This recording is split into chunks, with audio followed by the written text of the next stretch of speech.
Le pape François doit soigner sa sciatique. Ses médecins lui ont fortement conseillé de perdre du poids en faisant une croix sur son plat favori, les pâtes. Grand amateur de cuisine italienne, le souverain pontife va avoir beaucoup de mal à suivre les directives. Pape François plus suivre ne plus suivre. Le pape François est un grand amoureux de la cuisine, sous toutes ses formes.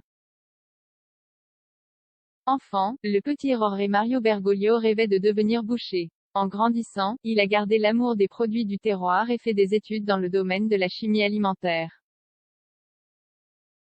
Et lorsqu'il a été élu souverain pontife, il a pleinement assumé cette passion pour la bonne chair.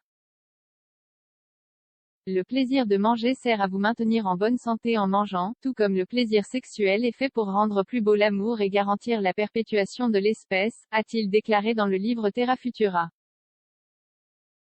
Le plaisir culinaire, tout comme le plaisir sexuel, est tout simplement divin. En 2014, lors de sa visite au Vatican, la reine Elisabeth II avait su comment lui faire plaisir. Elle lui avait offert un panier garni de produits issus de ses propriétés, dont du miel et une bouteille de whisky. Roberto Alborghetti, qui s'est entretenu avec lui pour son livre À la table du pape François, a dévoilé son goût pour la cuisine italienne, les côtelettes milanaises de sa mère, les vins du Piémont et bien sûr les pâtes et les pizzas. Le pape François priait de manger moins de pâtes. Le pape n'étant plus tout jeune, les médecins du Vatican suivent avec attention son régime alimentaire.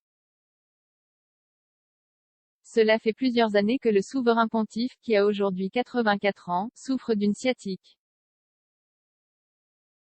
Selon les informations du Sun, il a dû s'asseoir durant une audience avec les cardinaux le 28 janvier dernier. Je devrais être debout pour vous parler, mais ma sciatique est très douloureuse, leur aurait-il expliqué.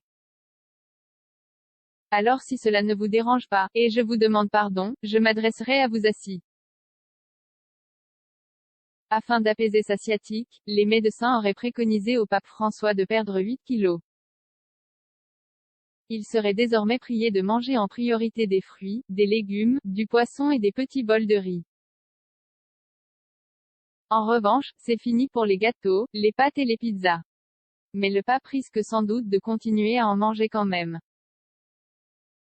En 2015, déjà, l'agence italienne ANSA avait indiqué que les médecins du pape s'inquiétaient de sa prise de poids. Il lui avait fortement conseillé de faire plus d'exercice et de limiter sa consommation de pâtes. Habitué à en manger une fois par jour, il ne devait plus en déguster que 2 fois par semaine. Un médecin avait alors confié à l'ANSA que ces préconisations n'auraient sans doute pas beaucoup d'effet. Le pape François était un patient très indiscipliné. En même temps, difficile de résister à un bon plat de spaghetti cacio e pepe.